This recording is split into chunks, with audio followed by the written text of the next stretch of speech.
para mim. Então, boa noite para todo mundo. A gente está aqui mais uma vez para uma aula do ESG. A gente está no finalzinho do tomo 2, módulo 19. Não sei se da apostila nova ou da apostila antiga. A gente está na parte de esperanças e consolações, roteiro 1 e 2, que fala de penas e gozos terrestres e penas e gozos futuros. Então, só para a gente entender o que que a gente vai fazer hoje. O nosso objetivo geral é entender o que que é felicidade e o que que é infelicidade terrestre, né? E a natureza das penas e dos gozos futuros, segundo o Espiritismo. Então, lembrando que o que a gente está falando aqui não é nossa opinião pessoal, a gente está falando sobre a doutrina. E o nosso objetivo específico é correlacionar as penas e os gozos futuros com o uso do livre-arbítrio, que é o que resulta, o nosso livre-arbítrio, o jeito que a gente usa o nosso livre-arbítrio, resulta na nossa felicidade ou na nossa infelicidade.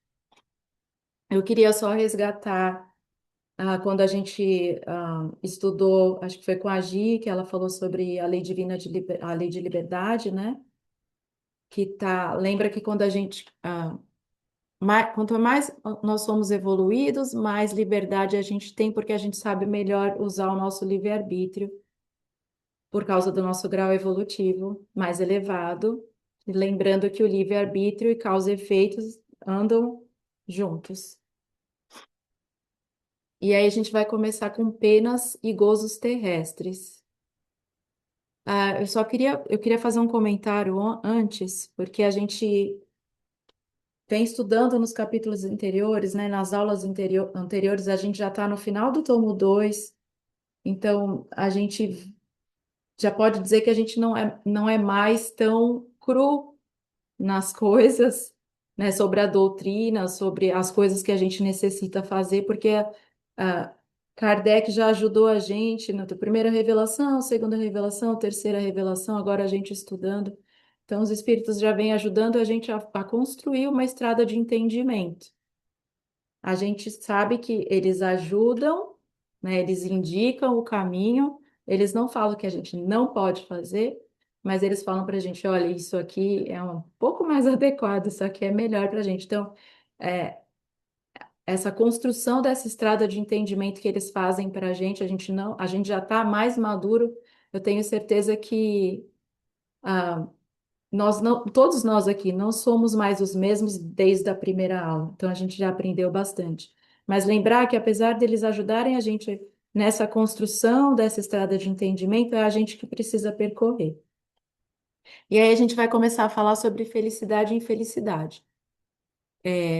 Quando Kardec pergunta aos espíritos lá na questão 920, né, quando ele fala, ele pergunta se o homem pode gozar de completa felicidade na Terra. E aí os espíritos respondem que não, porque a vida nos foi dada como prova e expiação, e que depende de nós suavizarmos esses males e sermos tão felizes quanto possível. Então, os espíritos estão dizendo para a gente que a gente não vai sentir uma felicidade completa, porque a gente veio para cá, para o mundo de provas e expiações, né? Mas que a gente pode sentir felicidade, que ela não vai ser completa, mas que a gente pode sim ter muitos momentos de felicidade. E aí, no homework que a gente colocou lá no Google Classroom, a gente pediu para que cada um fizesse uma reflexão, algumas reflexões, uma delas sobre o que que seria felicidade, né? O que que seria infelicidade, o que que seria felicidade para você? Então, a gente sabe que felicidade não é igual para todo mundo. Então, por exemplo, uma pessoa que quer engravidar e não consegue, de repente a felicidade para ela é conseguir engravidar. Mas já uma pessoa que já é mãe, a felicidade dela pode ser outra, pode ser a felicidade dela é ver os filhos felizes. Uma pessoa que enxerga, com certeza vai ter uma definição do que é felicidade diferente de uma pessoa que não enxerga. E o Kardec, sabendo disso, sabendo que a felicidade ela é diferente para cada pessoa, ela é relativa. Ele perguntou para os espíritos se existe uma felicidade que a gente podia chamar de comum a todos os homens. E eles, os espíritos responderam que sim, que a felicidade comum seria que na vida material a gente tivesse a posse do necessário e que na vida espiritual seria a fé no futuro, ou seja, a gente saber que a vida continua e ter a consciência tranquila para viver essa vida no plano espiritual, né? Não chegar lá com a consciência tranquila e não sentindo culpa. E aí, Kardec continua lá na questão 931. Deixa eu só pegar ela aqui, que agora eu esqueci.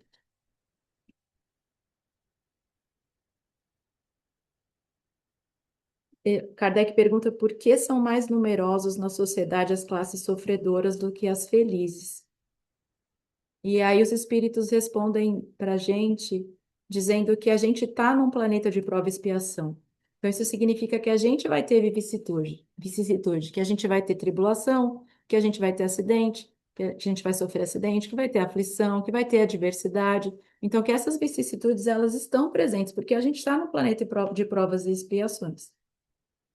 Eu gosto de trazer Leon Denis porque eu acho que ele traz um pouco mais de leveza, né, para os ensinamentos que os espíritos trouxeram através de Kardec.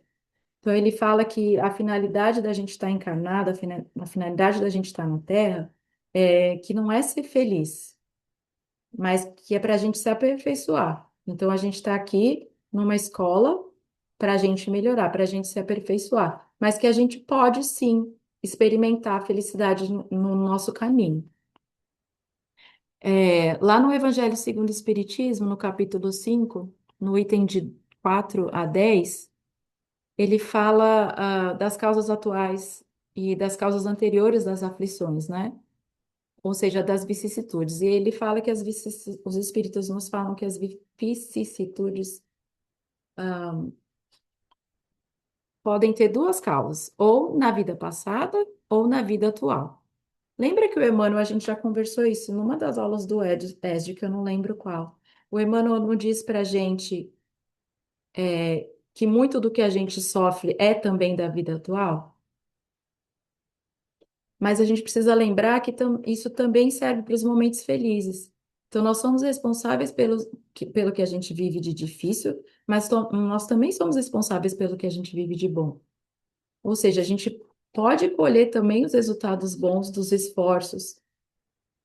Hoje a gente recolhe os esforços da vida passada, ou a gente pode colher aqui mesmo os esforços, as coisas boas da nossa vida atual. E aí, quando o Emmanuel fala isso, né, que a gente sofre também muito é por causa da nossa vida, atual, por que que ele fala isso? Porque onde normalmente a gente costuma, procurar a nossa felicidade quando a gente está encarnado? E aí a gente volta lá para o Evangelho de novo, mesmo capítulo, no 5 no item 23 que fala sobre os tormentos voluntários. Então a gente procura a nossa felicidade nas coisas supérfluas.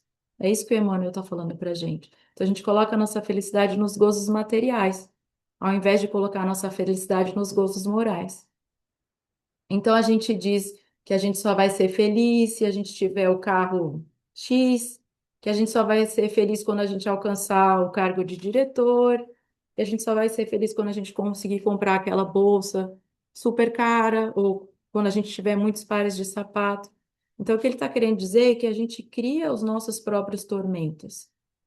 Então, por exemplo, quando a gente cria nossos tormentos, quando a gente quer sempre um padrão de vida acima do que é necessário, ou seja, a gente tem o suficiente, às vezes a gente tem mais do que o suficiente, mas a gente quer sempre mais. A gente quer uma casa maior, a gente quer um carro mais luxuoso, a gente quer um status social mais elevado. A gente procura a gente cria nossos próprios tormentos quando a gente mede o valor dos outros e o nosso próprio valor pelo que a gente possui.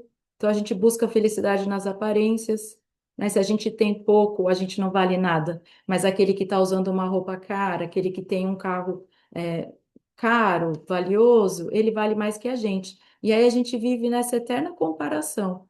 Então a gente está sempre com a vaidade ferida, porque a gente se coloca em estado de inferioridade, de uma coisa que a gente mesmo, um tormento que a gente mesmo criou. Então, por exemplo, quando a gente transforma o conforto em dependência, ou seja, quando a gente não suporta a menor privação, a menor contrariedade. Então, a gente se torna escravo das nossas facilidades. O que que eu quero dizer com isso? Que qualquer perda, que qualquer não, vira para a gente é um tormento. Por exemplo, quando a gente fica sem luz, hoje em dia, se a gente ficar 2 horas, 3 horas, uma noite que seja sem luz, a gente reclama pra caramba, não é verdade? Então, qualquer perda para a gente vira um tormento. E não é isso que a gente está vendo hoje em dia? Né, com os filhos, com os pais que têm, não sabem dizer não para os filhos, os filhos que não sabem escutar não. Quando a juventude, as pessoas hoje em dia estão se entupindo de remédio para amortecer os sentimentos, porque não pode sentir dor, não pode ser contrariado, não pode ficar triste, porque a gente não consegue viver com a diferença, a gente não consegue conviver com a mínima dificuldade. Então a gente cria esses tormentos. A gente cria tormento quando a gente trabalha sem medida. Então, a gente trabalha 10, 12 horas por dia para acumular. A gente já tem bastante, mas a gente quer acumular mais. A gente quer acumular mais porque a gente não sabe o dia seguinte, e mais que isso, a gente, mesmo acumulando, não é capaz de ter um gesto de caridade, de ajudar.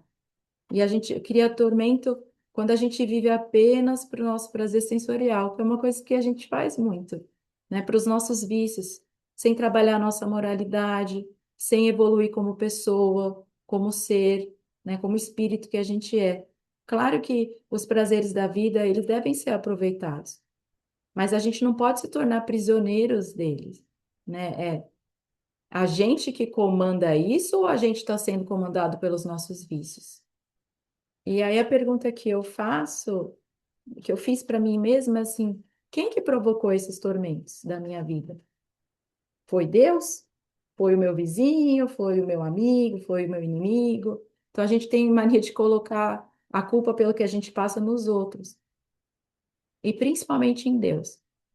Mas a gente tem que lembrar que nós mesmos, muitas vezes, criamos os nossos tormentos. E é isso que os espíritos afirmam para a gente lá na questão 921, que a gente é quase sempre obreiro da nossa própria infelicidade.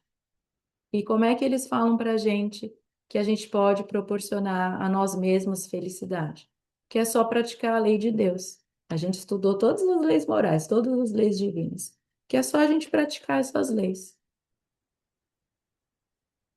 O texto também traz uma coisa que eu achei importante a gente abordar quando ele fala do homem carnal e do homem moral, porque eu acho que hoje em dia, mais que nunca, a gente consegue ver isso muito claramente.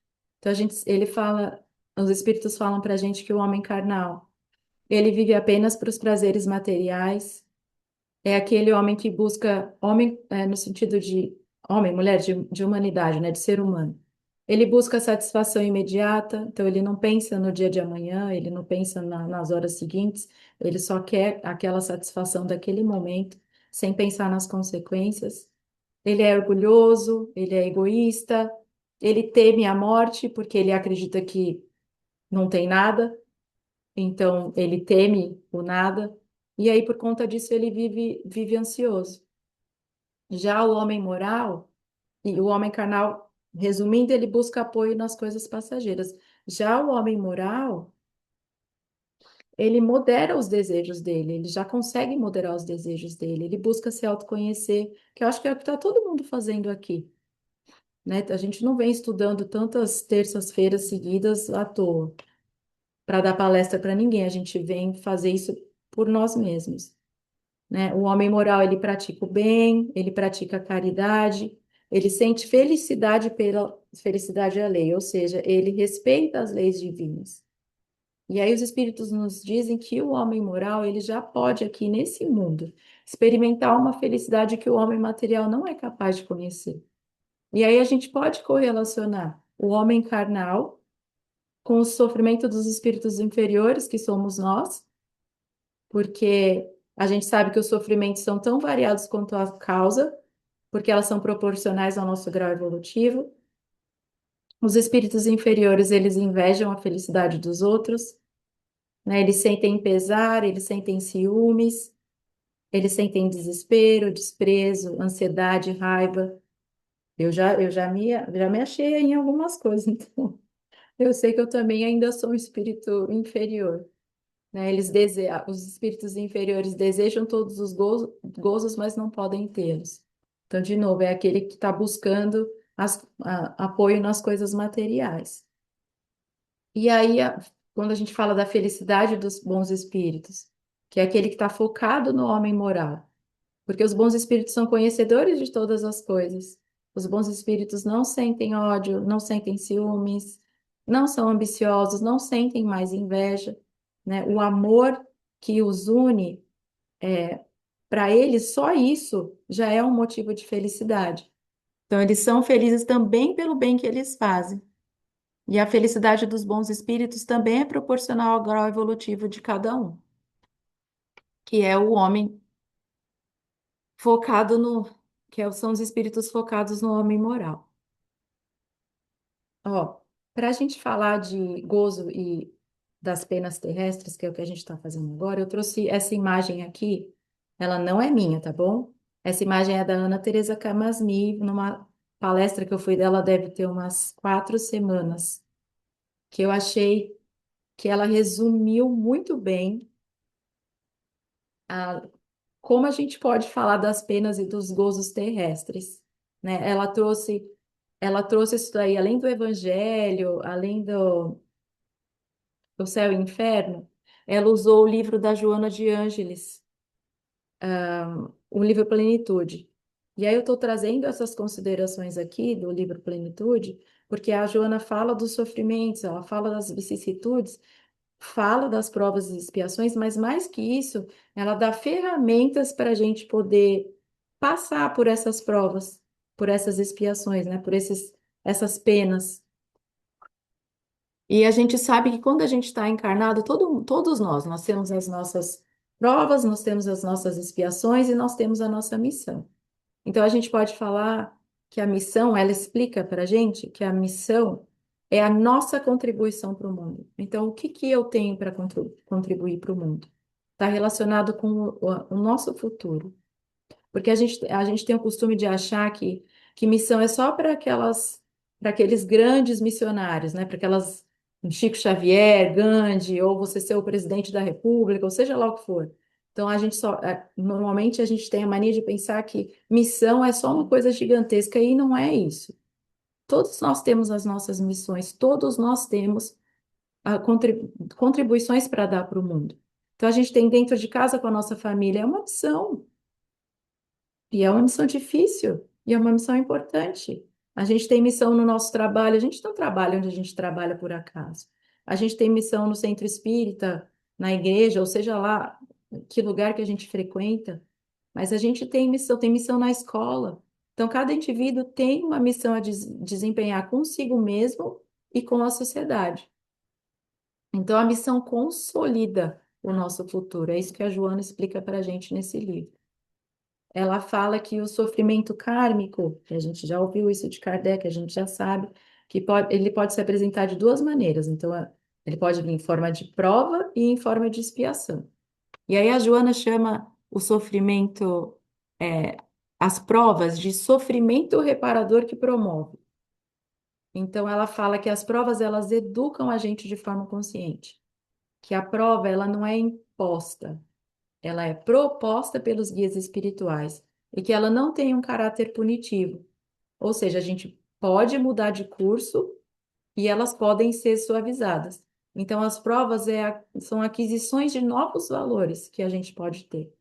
Então, é como se a gente tivesse passado pela situação, tivesse entendido, fez tudo certo e agora a gente vai testar. E aí ela fala, e isso está relacionado com o nosso presente, né? Então ela promove a aquisição de valores. E as expiações, a Joana fala para a gente que elas são impostas. E ela chama isso, Kardec também fala, né? A gente sabe, os espíritos. E ela chama as expiações, eu achei isso, ficou muito claro para mim, de cirurgia corretiva para o mal. Então ela fala que as expiações é uma cirurgia coletiva para o mal que se agravou e que as expiações elas podem ser atenuadas, mas elas não podem ser sanadas. Então, o que que a Joana quer dizer com isso? Que diferente das provas, lembra que a prova é uma aquisição de valor e que ela repara e promove? A expiação não promove. Ela apenas restaura a gente para o equilíbrio que a gente perdeu. Então, ela reconduz o ser, ela reconduz a gente para a situação que a gente se encontrava antes. E aí a gente sabe que o antídoto do sofrimento é o amor. A gente sabe que o amor cobre a multidão de pecados, não foi isso que Jesus falou para a gente? Então a gente pode pensar na expiação como caminho para o desenvolvimento de virtudes que ainda estão muito adormecidas na gente. Claro, a gente tá falando, não está falando que é fácil, que a gente vai falar, ah, vem sofrimento, estou adorando. Não. Mas a gente sabe que a expiação já é alguma coisa é mais forte, né? Então, a gente pode pensar na expiação como o desenvolvimento de uma virtude que está muito adormecida ainda no nosso coração. E aí, quanto mais adormecido, mais a gente precisa trabalhar.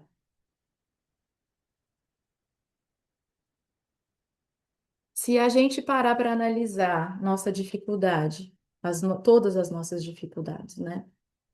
A gente vai entender que o sofrimento, os nossos sofrimentos são resultados das nossas escolhas. Lembra de causa e efeito? A gente falou sobre isso, plantio e colheita.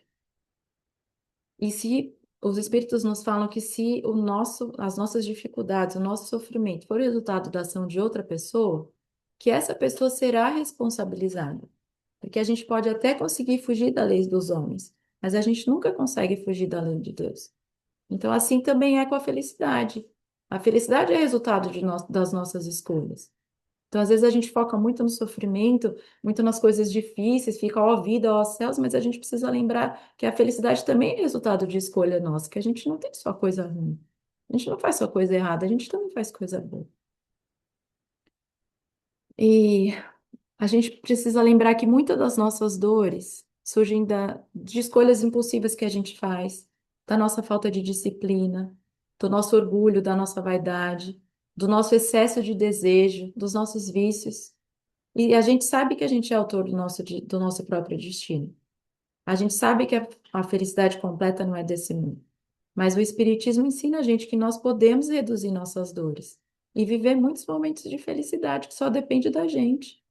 Que é só a gente educar nosso desejo, que é a gente melhorar nossas atitudes, desenvolver as nossas virtudes, lembra as virtudes adormecidas e os potenciais, ou seja, nosso esforço, nosso trabalho depende de nós. E agir com responsabilidade.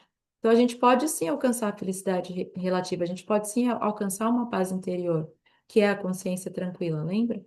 E o nosso crescimento espiritual, que é isso que a gente está fazendo aqui. Na questão 927 do Livro dos Espíritos, eles nos dizem que o homem só é verdadeiramente infeliz quando ele sofre da falta do necessário, a vida e a saúde. Então, gente, Deus vai sempre enviar uma ajuda, a gente precisa lembrar disso. Deus vai sempre estender a mão, mesmo que a gente esteja diante dessa prova, dessa expiação, desse sofrimento, dessa pena terrestre. Deus vai sempre enviar uma ajuda, porque Deus é Pai amoroso, Deus é justo. Ele não gosta de ver a gente sofrer. Então, lembrar quando a gente está nessas situações difíceis, que Deus vai enviar uma ajuda. Às vezes ela não vem do jeito que a gente gostaria, mas ela chega. Às vezes é um amigo, é um abraço, é uma carta, é alguém que te escuta, é um emprego. Deus vai enviar. Então, e outro ponto importante que eu acho que a gente precisa lembrar, e isso é falado no texto, né, que a nossa precária evolução espiritual, ela é obstáculo para a correta utilização do livre-arbítrio. Então, nem sempre as nossas escolhas são as mais acertadas. E Deus sabe disso, porque a gente ainda está se desenvolvendo, né? A gente já viu isso nos outros estudos, que quanto mais evoluído, mais liberdade a gente tem, porque melhor a gente sabe usar nosso livre-arbítrio. Então, conforme a gente for evoluindo, a gente vai dando menos importância para as coisas materiais. E a doutrina espírita ensina a gente que nós só somos infelizes pela importância que a gente dá às coisas materiais. Outro ponto importante que está destacado lá no nosso estudo, os espíritos nos lembram que a Terra não é toda a humanidade. Então, que a gente reduzir a criação de Deus a nós, só a nós, ao nosso planeta, é limitar muito a inteligência e a sabedoria de Deus. E aí eu trago o Evangelho segundo o Espiritismo, no capítulo 3 item 9, quando eles falam, os espíritos falam que nos mundos que chegaram a um grau superior, as condições da vida moral e material são muitíssimo diversas das da vida na Terra. Lembra que ele falou que a gente dá muita importância ao plano material e a gente vai se desenvolvendo e vai deixando isso de lado? Então, como por toda parte, a forma corpórea aí é sempre a humana, mas ela é embelezada, ela é aperfeiçoada e, sobretudo, purificada. O livro dos médiuns, no item 56, traz para a gente que, com pequenas diferenças quanto às particularidades, é a exceção feita das modificações orgânicas, exigidas pelo meio em que o qual o ser tem que viver, lembra que o nosso perispírito é adequado ao planeta que a gente vive? A forma humana se nos depara entre os habitantes de todos os globos. Pelo menos é isso que os espíritos dizem para a gente. Jesus não disse para a gente que tem muitas moradas na casa do meu pai? Então a gente sabe que a Terra é uma pequena parte da criação, que existem muitos mundos no universo e que alguns mundos são mais evoluídos e mais felizes. Por que que eu estou falando isso? Porque isso mostra para a gente que a vida continua, que a evolução espiritual ela é real e que o fim é a gente se tornar um espírito feliz, é a gente se tornar um espírito perfeito, é a gente ser completamente feliz. E aí a gente vai passar a falar de penas e gozos futuros. É, lembrar que as penas e gozos futuros, elas não são materiais, tá? Isso está lá na questão 965 do Livro dos Espíritos. Então, os espíritos falam para a gente que o sofrimento ou a felicidade, ele decorre de algo íntimo, que é algo do espírito, então ele não é material, porque a alma não é material, né? O Denis chama isso de estados da alma. Na questão 959 do Livro dos Espíritos, o Kardec pergunta dessa sensação que todos os seres humanos têm de que a vida não termina com a morte. E é desse sentimento instintivo da vida futura, de que a gente sente que tem algo mais. E ele fala que todos os espíritos falam que todos nós temos esse sentimento instintivo sobre a vida futura, porque nós somos espíritos. E porque a gente já conhece essas coisas do mundo espiritual. Então a gente traz isso dentro da gente como uma lembrança ou como uma intuição. O Kardec afirma que a ideia do nada foge à nossa razão. Como é que a gente pode achar que o nada gerou o universo? Né? Que seria estranho, que seria irracional pensar que toda a consciência simplesmente desaparece depois da morte do corpo físico. E a razão, ela percebe essa incoerência. Porque se o nosso cérebro que produz o pensamento, como é que a gente consegue analisar nosso pensamento? Quem é que analisa nosso pensamento, se é a mente que está produzindo, né? Outro ponto importante é que a natureza das penas e dos gozos futuros tem relação direta com o nosso grau evolutivo. Porque quando a gente desencarna, a gente mantém a nossa individualidade, lembra? A gente continua a ser quem nós somos. Então a gente não vira santo, a gente não vira anjo, a gente mantém a nossa individualidade, tanto para as coisas boas, tanto para as coisas que a gente ainda precisa trabalhar. Por isso que o Leon Denis fala que cada espírito traz em si mesmo o próprio céu e o próprio inferno. Lembra? Culpa e consciência tranquila. Então, o estado do espírito depois da morte é consequência direta do que a gente é aqui. Então, cada um vive depois da morte do corpo, aquilo que construiu dentro de si. A felicidade, outra coisa que a gente precisa considerar, que a felicidade dos bons espíritos, ela não vem das coisas externas ou das coisas materiais, e sim de um estado interior de vida, no bem, no amor, de sentimentos nobres. Já os espíritos inferiores, eles sofrem ainda, lembra? A gente falou sobre isso, com inveja, com ciúme, com raiva, por desejar o bem que ainda não possui. Eu sofro porque eu não tenho ainda o bem, eu desejo o bem que eu ainda não tenho, eu estou correndo atrás, né? Porque a gente dedica toda a nossa vida a paixões e conquistas materiais. E a gente sabe que as nossas escolhas de hoje moldam a nossa vida futura. E que a vida que a gente tem hoje é também reflexo das escolhas do nosso passado. Se não for do passado de outra encarnação, são dos dias anteriores nessa própria encarnação. Ou seja, os gozos ou as penas, eles estão diretamente relacionados com o nosso livre-arbítrio. Então a gente precisa lembrar que escolha, né, o livre-arbítrio, a nossa escolha é o nosso molde, é o que vai moldar o nosso futuro. O texto também, Kardec traz isso na Gênese, traz isso no Evangelho, traz isso no Livro dos Médiuns. Ele fala bastante sobre o materialismo e o espiritismo. E a gente sabe que o espiritismo ele faz oposição direta ao materialismo. Mas o Kardec fala que não é uma perseguição a, do combate à pessoa materialista ou uma intolerância, mas é que o espiritismo é oposto, é antagônico ao materialismo. E o Kardec faz uma análise profunda sobre o materialismo. E eu acho que a gente precisa comentar, por isso que está aqui. E ele fala que o materialismo faz a gente se tornar uma máquina sem finalidade. Porque se a gente negar o futuro, se a gente negar o amanhã, a gente não tem responsabilidade moral. Porque se não existe o amanhã, por que que eu vou ficar preocupada? E isso acaba estimulando o nosso egoísmo. Porque não vai haver consequência, só existe o hoje, só existe o agora. Então, o materialismo prende o nosso olhar para o presente imediato. Porque tudo, para o materialismo, tudo acaba com a morte. Tudo é material. O materialismo é uma busca incessante de prazer, de poder, de paixão. E a gente sabe que o excesso aniquila a gente. Então, para o materialismo é viver o agora sem pensar nas consequências. O materialismo deixa a gente dependente apenas da justiça dos homens.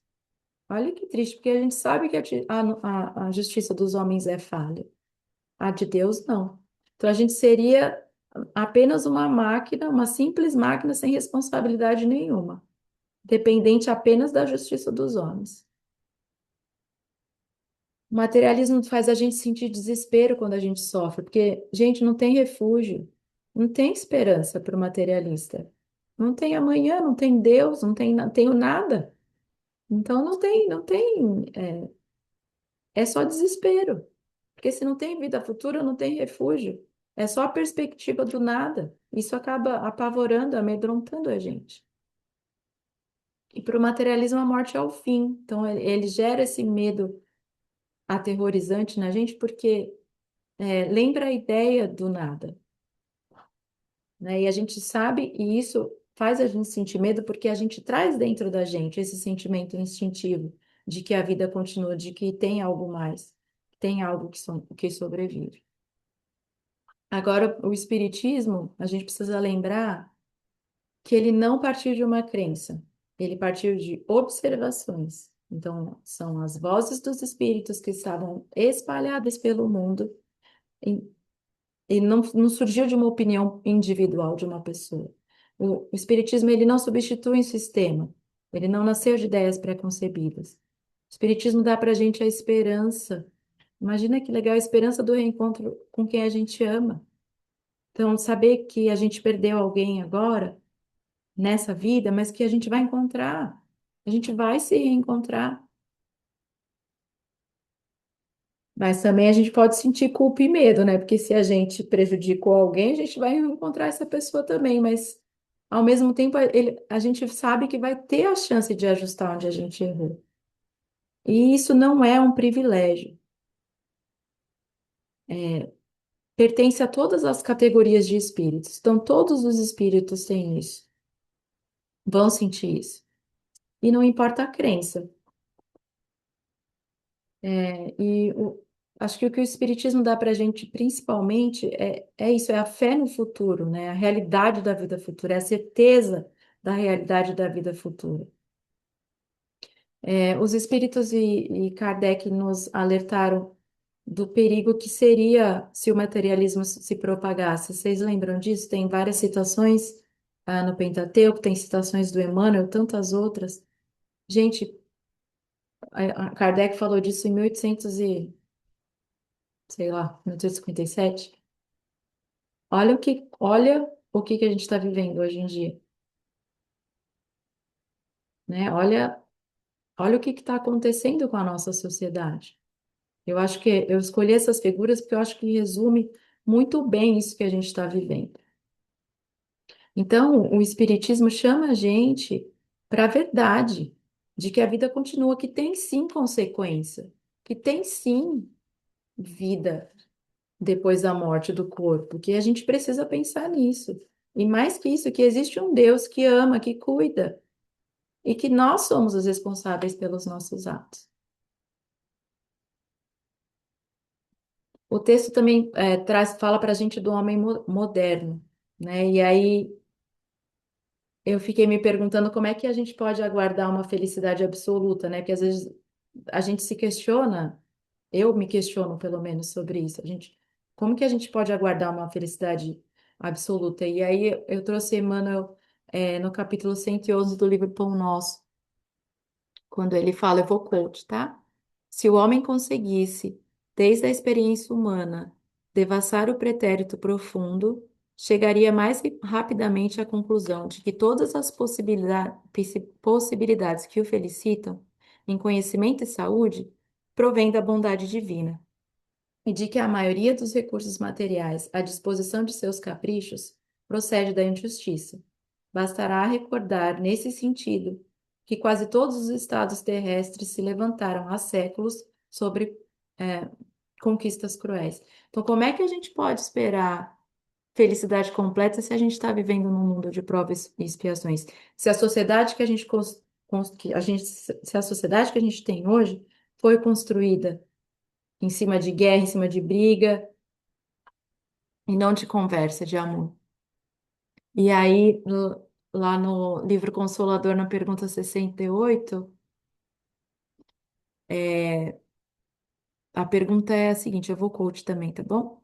Como conceituar o estado de espírito do homem moderno, que tanto se preocupa com estar bem na vida, com ganhar bem e trabalhar para enriquecer? Aí Emmanuel nos fala que esse é o propósito do homem viciado dos tempos atuais, que isso constitui uma forte expressão de ignorância da nossa parte, dos valores espirituais da Terra, onde a gente vê a inversão de quase todas as conquistas morais. Isso é o Emmanuel falando, tá bom? Foi esse excesso de inquietação, no mais desenfreado egoísmo, que provocou a crise moral do mundo, em cujos espetáculos sinistros podemos reconhecer que o homem físico da radiotelefonia e do transatlântico necessita mais verdade que dinheiro e de mais luz do que de pão. O que que ele está querendo dizer com isso? Que a gente tem toda essa tecnologia hoje em dia disponível, a gente tem tudo isso, mas e a nossa moralidade? Então, que mais de dinheiro, mais do que dinheiro, a gente precisa de verdade. E que mais do que pão, a gente precisa de luz. Então, a gente precisa menos das coisas, mais do que nunca, a gente precisa menos das coisas materiais e mais das coisas espirituais. Lembra que Jesus falou para a gente que não dá para servir a Deus e a Mamon? Só lembrar que Mamon não é uma pessoa, Mamon é uma palavra aramaica, que tá, quando você queria dizer alguma coisa que estava ligada a dinheiro, que estava ligada à riqueza, bens materiais, né, ou posses, tá? Então, Jesus afirmou para a gente que não dá para servir a Deus e a Mamon.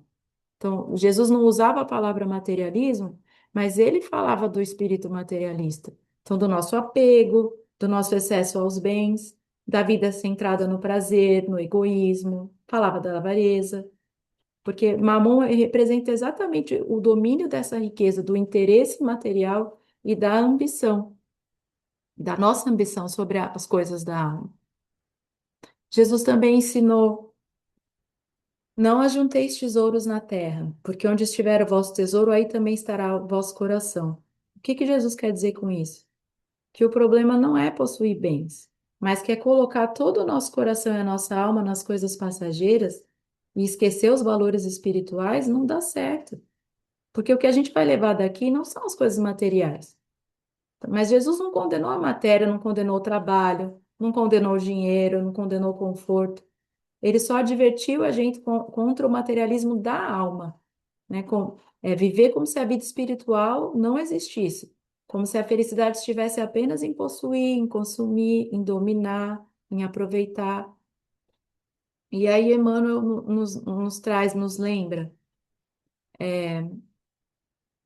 não desconheças, Bocote, tá bom? Não desconhecemos que na base do dinheiro é que se fazem os aviões e os arranha-céus. No entanto, é igualmente com ele que se consegue o lençol para o doente desamparado, ou a xícara de leite para a criança desvalida. Isso está lá no livro, no prefácio do livro Dinheiro. Então, ele não está desprezando o dinheiro, ele não está falando que não é para a gente ter que tecnologia, não é para a gente usar o dinheiro. Não, mas é com esse mesmo dinheiro que a gente faz todas essas coisas, a gente consegue ajudar as pessoas que estão precisando. E a gente sabe que no começo da nossa vida, a nossa busca principal, nos 30, 40 anos, é uma busca material, porque a gente quer estudar, a gente vai formar família, a gente vai buscar as coisas materiais. A gente vai trabalhar para comprar uma casa, a gente vai se esforçar para se desenvolver no trabalho, vai procurar dar o melhor para o filho, né? E ninguém está falando aqui que não é para fazer isso. Sim, a gente tem que fazer. A gente não tem nossa missão no mundo, a gente também tem o dever de trabalhar, né? A gente tem o dever de progredir, lembra da lei de progresso? A gente tem o dever de transformar, de melhorar. Sim, mas a gente pode fazer tudo isso de acordo com as leis divinas. Então, a gente deixando de lado o egoísmo, deixando a vaidade de lado, tentando ser um homem de bem, melhorando nossas atitudes, melhorando o nosso comportamento, melhorando o pensamento, o jeito que a gente educa, que a gente lida com as pessoas no trabalho, no dia a dia. É isso. Então, não é para desprezar o conforto, o dinheiro, a riqueza. Não, é para fazer uso dela, mas fazer um uso bom. Então, lembrar que esses gozos ou essas penas é a nossa escolha, né? As penas e os gozos futuros, elas não são obra do acaso. Elas refletem as nossas escolhas. Lembra do molde, livre-arbítrio molde? Elas refletem nosso esforço e a nossa transformação, moral. Mas é difícil falar de penas, né? Futuras, terrestres e penas futuras. Mas quando eu estava estudando e eu lembrei dessa frase, quando Jesus falou que no mundo tereis provações, mas animai-vos, porque eu venci o mundo, a gente também consegue, né? Porque mesmo diante da dificuldade, o que a gente faz hoje, o que a gente vive hoje, constrói nossa vida de amanhã.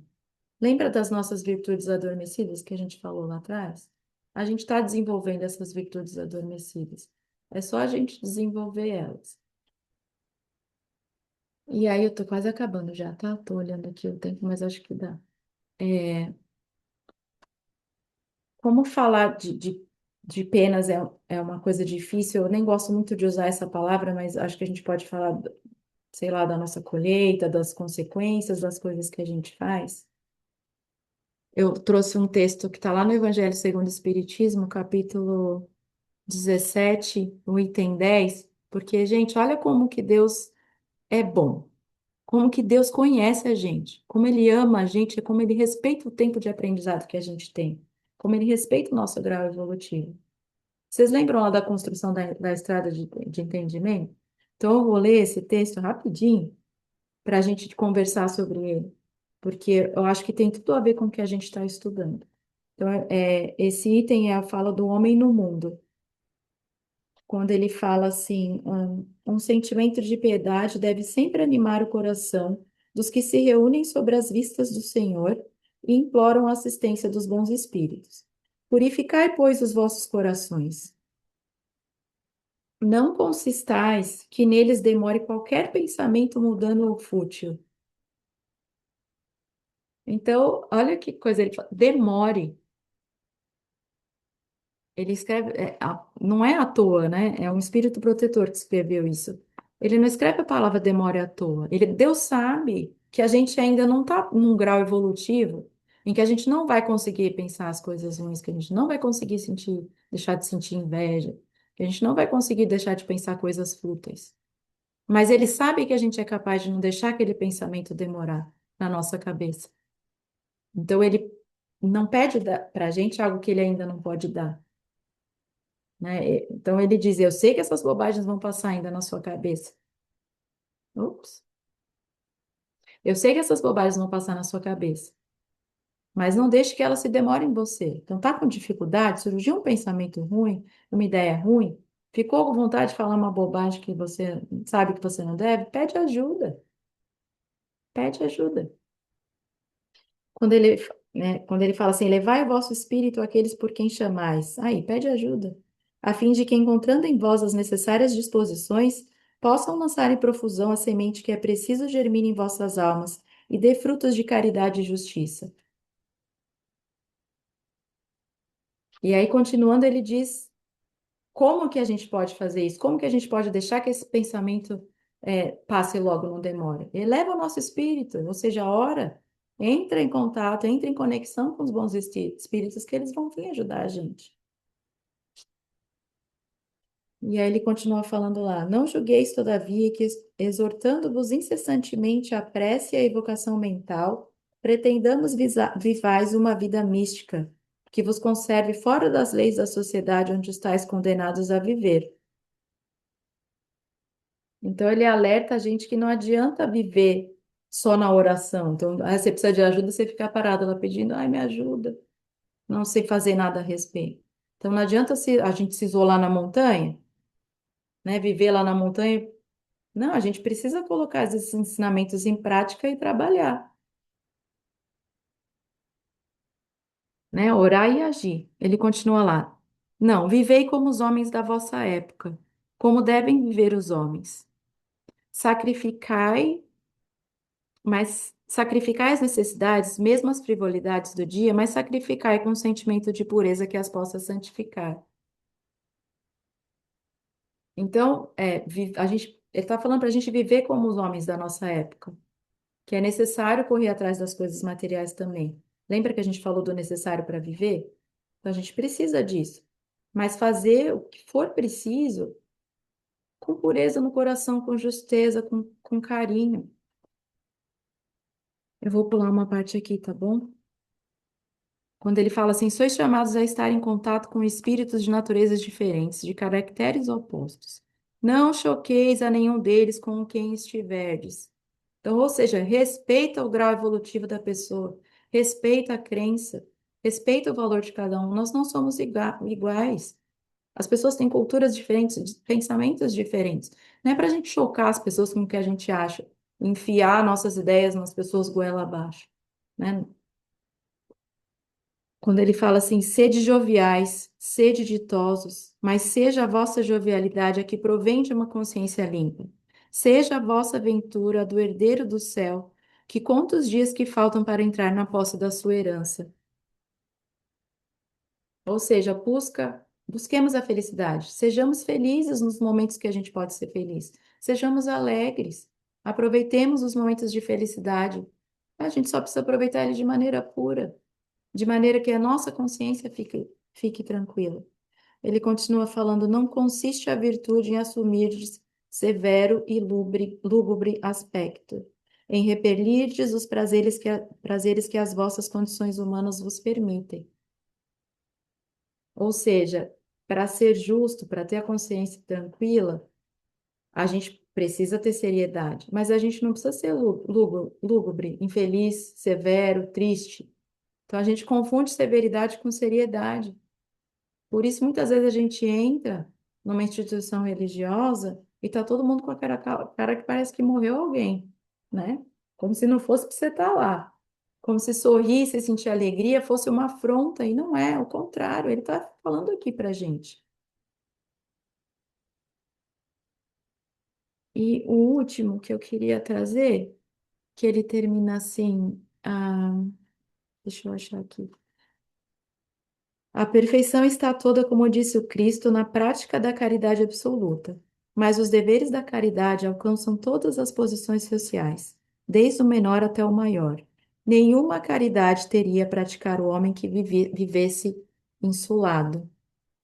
Então, É isso que eu já comentei. Não adianta a gente se isolar na montanha, não adianta a gente se isolar dentro de casa, parar de frequentar o centro espírita, parar de mudar de emprego porque a gente não, para a gente não errar, porque a gente não consegue conviver com as pessoas que são diferentes de nós, porque é delas que a gente precisa.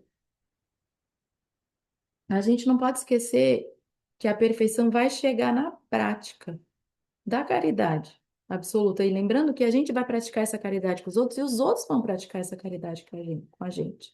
Então a gente precisa do outro também. A gente precisa daqueles que pensam diferente de nós, daqueles que exigem mais de nós para que a gente acorde. Lembra das virtudes que estão adormecidas? São essas pessoas que acordam na gente, essas virtudes adormecidas. E lembrar que Deus é amor, que o amor é a solução para tudo. Só para a gente concluir, falta 3 minutinhos. Lembrar, com tudo isso que a gente tem aprendido, que a gente precisa se conhecer. Eu preciso me conhecer. Eu preciso entender o que está bom em mim e o que ainda é uma virtude adormecida. Entender que amarras que eu crio para mim mesmo, né? Que falsas necessidades eu tenho criado para mim e para o outro nessa vida.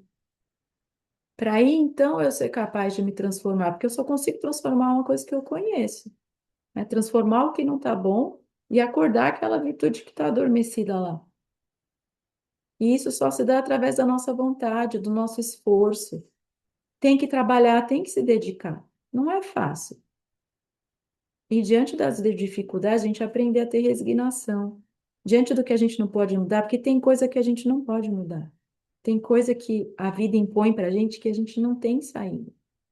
Mas a gente pode escolher como é que a gente vai viver aquilo. Como é que a gente vai viver aquela vicissitude? Não é? É o que eu já falei, não significa que a gente vai achar ótimo sofrer e falar, ah, vem em mim sofrimento. Não, não é isso. Mas a gente pode sofrer bem. Claro, a gente tem que sentir, a gente tem que nomear, a gente tem que entender e viver aquela dor por um momento para poder entender, mas tem que deixar ela aí também. E lembrar que o plantio é livre, mas a colheita é obrigatória. E lembrar que não é só para as coisas ruins, é para as coisas boas também. Então, livre-arbítrio é molde da vida, lembra? A gente falou isso 2 vezes já. Então, não precisa negar os prazeres humanos, mas precisa só viver de acordo com as leis divinas, as leis morais. A perfeição a gente sabe que está na prática da caridade, né? Que a caridade ela pode ser material, ela pode ser moral, ela pode ser emocional e acima de tudo, lembrar que Deus abençoa quem ama, que Deus ama a gente. Ele não é ele que faz a gente sofrer e ele ajuda a gente em tudo que é possível. E aí eu trouxe essa frase do Espírito de Verdade, porque eu acho que a gente está muito necessitado dela. Não estou falando nem na casa espírita, eu estou falando como humanidade, como gente, né, como ser humano, que eu acho que é importante a gente fazer essa reflexão. Porque o Espírito da Verdade falou para a gente assim: espíritas, amai-vos. Este é o primeiro ensinamento. Instruí-vos, este é o segundo. Então, para a gente lembrar que não foi à toa que o Espírito da Verdade falou, colocou amai-vos primeiro, antes da gente se instruir. Claro, a gente sabe a necessidade absoluta da instrução, mas que antes disso, a gente precisa amar. Então, quando alguém chegar para você sofrendo, com algum problema, seja lá o que for, chega na porta da tua casa, no centro, onde for, na rua, chegar na tua vida, não é da doutrina que você vai falar primeiro, né? Não, você não vai dar com o livro na cabeça da pessoa. Você primeiro vai amar. É isso que Deus falou para que Jesus falou para a gente. Amai-vos, então a gente vai amar primeiro. A gente vai acolher, a gente vai entender, a gente vai escutar. Claro que a gente vai falar da doutrina. Claro que a gente vai explicar as coisas que a gente sabe, porque a gente quer ajudar as pessoas. Mas antes da instrução vem o amor. A instrução ela vem depois. Não era o que Jesus fazia? Ele não abria os braços, não acolhia? Não é o que ele faz com a gente quando a gente está sofrendo? Então, quando as pessoas chegavam pedindo ajuda, ele falava do evangelho ou ele perguntava o que que a pessoa queria? Ele falava para a pessoa que aquele sofrimento era culpa da pessoa ou ele ajudava? né? Então, claro que primeiro ele ajudava, primeiro ele amava. E depois ele falava, não pesquei, não pequeis mais, né? Ele ajudava, ele amava. Então, quando alguém estiver passando por qualquer situação que seja, a gente não vai falar dessas coisas logo de cara. Tudo isso que a gente está aprendendo. A gente vai amar primeiro, como gente. Então, a gente não vive escutando que o amor é o que cura, é o que salva, é o que apaga os nossos erros. Então, é isso, Espírito, amai-vos. Porque é através do amor que a gente pode quebrar esses ciclos de penas e de vicissitudes. Então, amar é o primeiro ensinamento. E é isso que o mundo está mais necessitando hoje em dia. E era isso que eu tinha para compartilhar com vocês. Eu passei uns minutinhos aí. Quem quiser estudar um pouquinho mais, esse livro, Plenitude, eu sei que o Divaldo e a Joana têm uma linguagem difícil, mas esse livro não é difícil. E ele aborda, assim, de uma maneira bem educativa, bem pedagógica, assim, sobre o sofrimento, mas mais que isso, é como que a gente consegue superar isso. Então, a Joana, ela dá ferramentas para a gente superar isso. E a mesma coisa esse livro O Problema do Ser do Destino da Dor, eu sempre falo, porque está muito vinculado com isso, né, com livre-arbítrio, enfim. E esse livro da Ana Kamasmi, que é Caminha que a Vida Te Encontra, ele é se você está passando por um problema e você está precisando de esperança, está precisando de um guidance, sabe, esse livro, ele ajuda muito. E era isso que eu tinha para falar para vocês hoje. Obrigada, Aline, que palestra linda. Bom demais essa reflexão que você trouxe pra gente. Muito obrigada. Eu que Alguém tem alguma agradeço. pergunta? Algum comentário? É, eu escrevi, a pergunta está escrita. Por que a missão se reflete apenas no futuro, segundo a figura que foi mencionada inicialmente, considerando que também cumprimos no presente? Entendo que o futuro está ligado aos frutos dessa missão, mas ela começa a se realizar nas ações e escolhas que fazemos hoje. Você quer comentar, Aline? Eu não entendi a pergunta, desculpa. É porque na figura que você demonstrou inicialmente, você botou a missão como se fosse o futuro, as provas como se fosse o presente e a expiação como se fosse o passado. A missão a gente cumpre no presente também, não é? A missão que Deus escolheu. Eu queria entender a figura. Você pegou, falou que pegou de uma palestra. Você tá no mudo, Aline. Isso, é Monique, porque isso está lá no livro Plenitude. Foi a Ana Kamasmi que trouxe. Agora, a tua Pri, pergunta é por que que ela está no futuro? É, porque assim, ela também se realiza no presente, não? Também, sim, acho que também. mas é diferente. Você pensar em Jesus, Jesus veio com uma missão. Ele não tinha nenhuma conta para pagar, não tinha nenhum pago, ele não tinha nada atrasado para espiar. E ele também não tinha nada para aprender, que seria a prova. Ele veio aqui só para dar o exemplo. É nesse aspecto que é o espírito missionário, entendeu? É diferente. Então, Seria quando a gente... assim, seria porque a gente chega com o passado e da partir do momento do nascimento para o futuro, você tem a missão a cumprir, é isso? Seria? Porque você tem uma programação futura. Então, ele é, ela reflete disso para o futuro, significando que a gente tem um futuro de missão para cumprir, mas não significa que ela esteja só no futuro, ela está também, assim, a É, missão de forma no presente também. porque o que acontece é o seguinte, se a gente for pensar, há três tipos de reencarnação. Reencarnação de missionários, de provas e expiações. E algumas vezes vem misturado, né? Para a maior parte de nós tá misturado isso. Para Jesus, que é um espírito da esfera crística, perfeito, ele não tinha que sofrer mais. Então, já tira a expiação. Jesus, perfeito, uma perfeição relativa, não tinha que aprender mais nada. Então, tira a prova. Ele veio aqui com a responsabilidade, por amor, por espírito missionário, de dar o exemplo para a gente, para que a gente aprendesse através do exemplo dele como viver. Tanto é que ele não escreveu nada.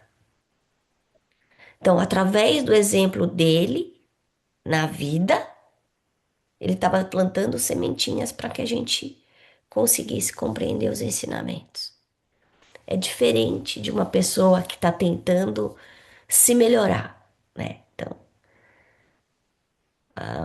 por exemplo, uma pessoa que tem certos talentos e quer abrir novas portas. Isso é a prova. E a pessoa que bombou o ano, essa é a expiação. Entendeu a diferença? O missionário é o professor. E a missão ela não está no futuro, né? Ela está no presente, mas ela é a consolidação do nosso futuro. Elaine, fala, linda. Obrigada. Olá, boa noite, pessoal. Palestra linda, Aline, muito, muito bom, assim. E essa pergunta com relação àquele esquema, eu vejo também dessa forma, né, que foi o que a Aline falou agorinha mesmo no final, que a expiação, ela tá ligada ao nosso passado, né? A gente precisa se restabelecer para que a gente possa aprender outras coisas, mas a gente não tá na condição de aprender, a gente tem que se restabelecer. Aí a gente vai para as provas onde a gente vai estar aprendendo, assimilando coisas ali. Então, apesar de eu ter aprendido tudo aquilo, quando chega na hora da missão, é um outro nível, né? E é um nível que vai me preparar para o meu futuro, porque uma vez que eu consigo, que eu passo por esse processo da missão, então vamos dizer assim, não pensando em Jesus, mas em outros missionários que, né, vêm aqui na Terra, trabalham algo assim, né, bem intenso conosco, alcançam o objetivo, eles estão prontos para assumir responsabilidades muito maiores. Enquanto que quando a gente está só na expiação, na prova, a gente ainda não chegou lá. Porque o que a gente aprendeu ainda não se consolidou totalmente. Eu acho que com a missão é quando assim, isso aqui eu não perco mais, isso aqui é meu. Seria nesse sentido. Obrigada. Obrigada. E, lem- e lembrar que missão não são só coisas gigantescas. É dentro de casa, né? Não é só, não é só fora. A gente pode ser missionário da nossa família.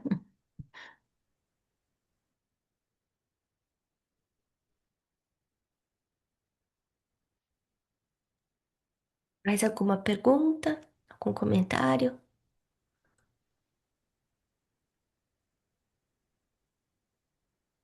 Eu posso falar?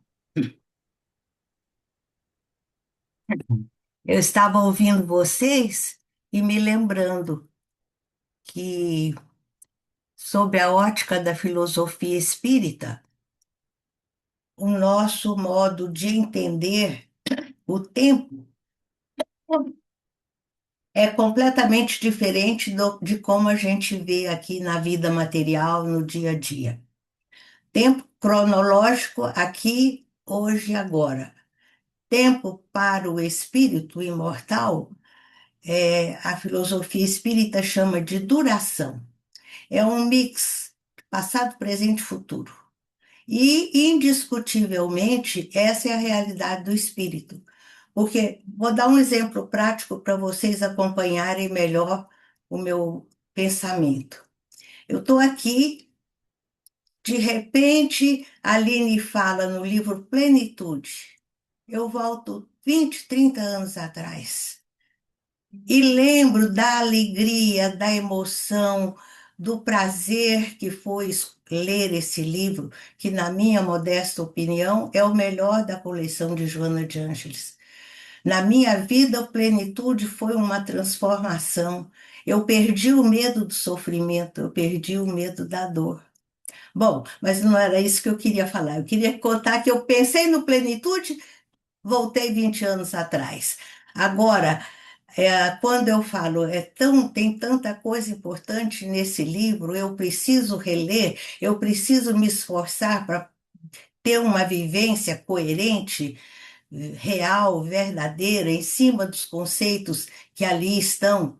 O que é que eu estou fazendo? Estou avançando no futuro. Estou planejando o que eu vou fazer amanhã, o que eu vou fazer nos próximos tempos.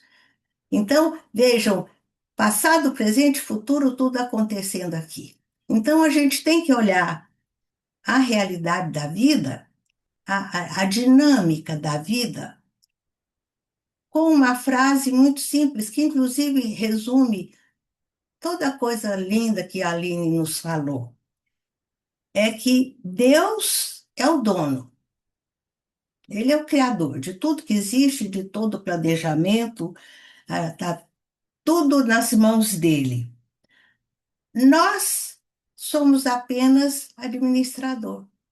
Cada um vai cuidar, vai zelar dos bens, dos talentos, seja lá como vocês querem chamar, como administrador, porque na verdade nada nos pertence, tudo é, são recursos, tudo que existe na nossa vida são recursos ou talentos, como disse Jesus, que estão em pauta para possibilitar o nosso crescimento, o nosso desenvolvimento espiritual. Nós já estudamos no Evangelho que os talentos são neutros. Nenhum talento é bom ou mal em si mesmo, positivo ou negativo. Ele será tudo, como a Aline falou, bom ou mal, em função do meu livre-arbítrio. O mamon, que é o símbolo do dinheiro, do poder material. Ter dinheiro não é errado. Como a Aline falou, é uma bênção. Mas se eu me escravizar ao dinheiro, inverter a escala de valores, vai ser pernicioso, vai ser fatal. Vou dar um exemplo para vocês. Ela falou em bens materiais, em casa bonita, carro bonito. Ter carro bonito é certo. Se eu trabalhei, ganhei dinheiro, comprei meu carro e vou passear com a minha família, beleza. Mas se eu roubei dinheiro para comprar o carro, eu já virei escravo de mamão.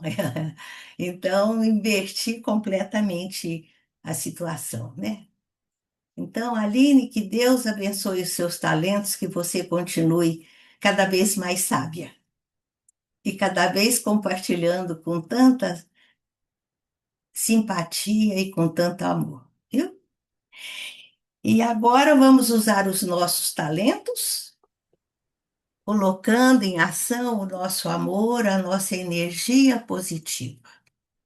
Vamos novamente unir as nossas mentes, o nosso coração, sempre confiantes em Jesus, abrindo o nosso coração em vibrações de paz, de amor, de luz, de harmonia, de fraternidade, para que possamos, nesse momento precioso, colaborar na seara de Jesus, na construção de um mundo melhor.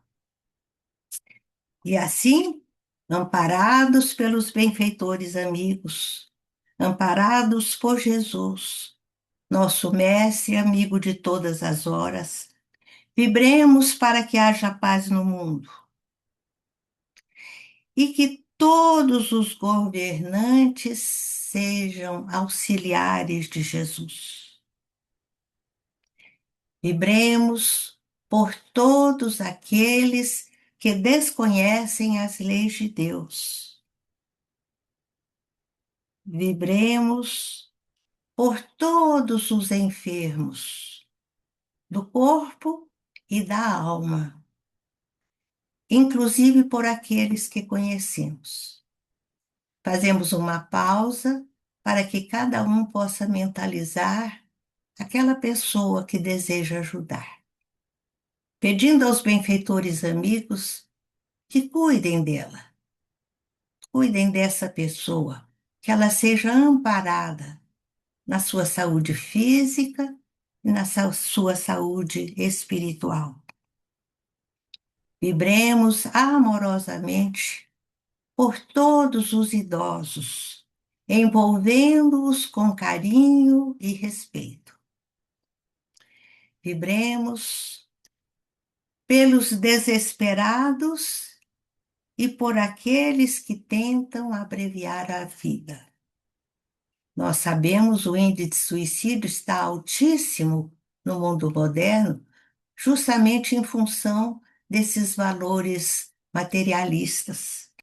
Então, que todos aqueles que estão nessa sintonia possam renovar o seu olhar perante a vida. Vibremos por todos que estão vivendo problemas de ordem material,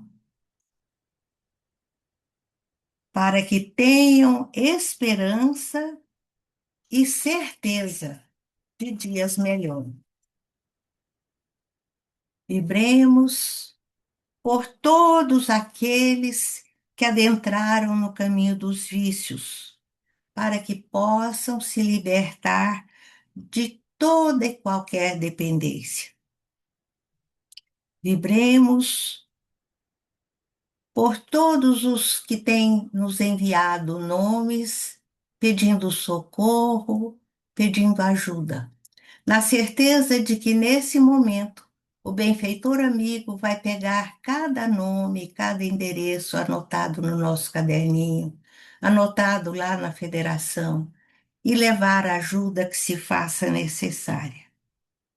Vibremos com um carinho muito grande pelo nosso amado grupo Chico Xavier, que nos proporciona oportunidades grandiosas de crescimento, de aprendizado e de trabalho no bem.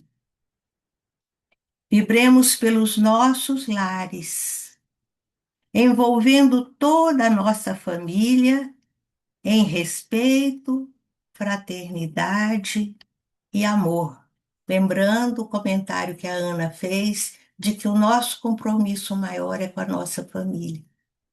Então, nesse instante, vamos pedindo ao benfeitor amigo que está ao nosso lado, que nesse instante, em nome de Jesus, visite os nossos lares e vamos sentindo que a presença luminosa do mensageiro de Jesus ilumina toda a nossa casa, desde o teto até o piso.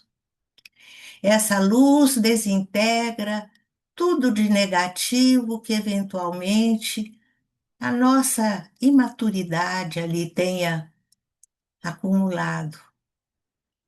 Essa luz também envolve a todos que lá estão, encarnados e desencarnados. E nós pedimos muito especialmente pelo nosso familiar que nos preocupa mais. Muita luz para a sua mente, muita luz para o seu coração. E caso haja, Senhor, no nosso ambiente doméstico, alguma entidade com intenções menos fraternas em relação a nós ou aos nossos familiares, que eles possam, nesse instante, serem trazidos aqui para o centro, para serem amparados, orientados, esclarecidos pelos benfeitores amigos. Vibremos ainda por todas as crianças, que todas as crianças da terra sejam amadas e respeitadas. Vibremos por todos os jovens, jovens que são o nosso futuro, para que toda essa energia possa ser canalizada para o bem, para o estudo e para o trabalho. E que todos os nossos jovens possam aprender os ensinamentos de Jesus. Que todas as famílias consigam conduzir suas crianças para o conhecimento da verdade. Vibremos com muito amor por todos os servidores de Jesus, encarnados e desencarnados, para que perseverem em seus compromissos luminosos. Pensamos no Haroldo até o colaborador mais singelo, que todos possam ser abençoados nesse instante. E vamos, nesse instante, também vibrar por nós mesmos, para que possamos prosseguir vivenciando, praticando os ensinamentos de Jesus. Que nós saibamos colocar Jesus na nossa vida, em qualquer circunstância, nos momentos difíceis ou nos momentos felizes. Que assim seja. E agora, vamos passando para a nossa prece de encerramento, prece de gratidão. Vamos agradecer aos bons espíritos que nos deram sustentação durante todo esse tempo que estivemos aqui estudando.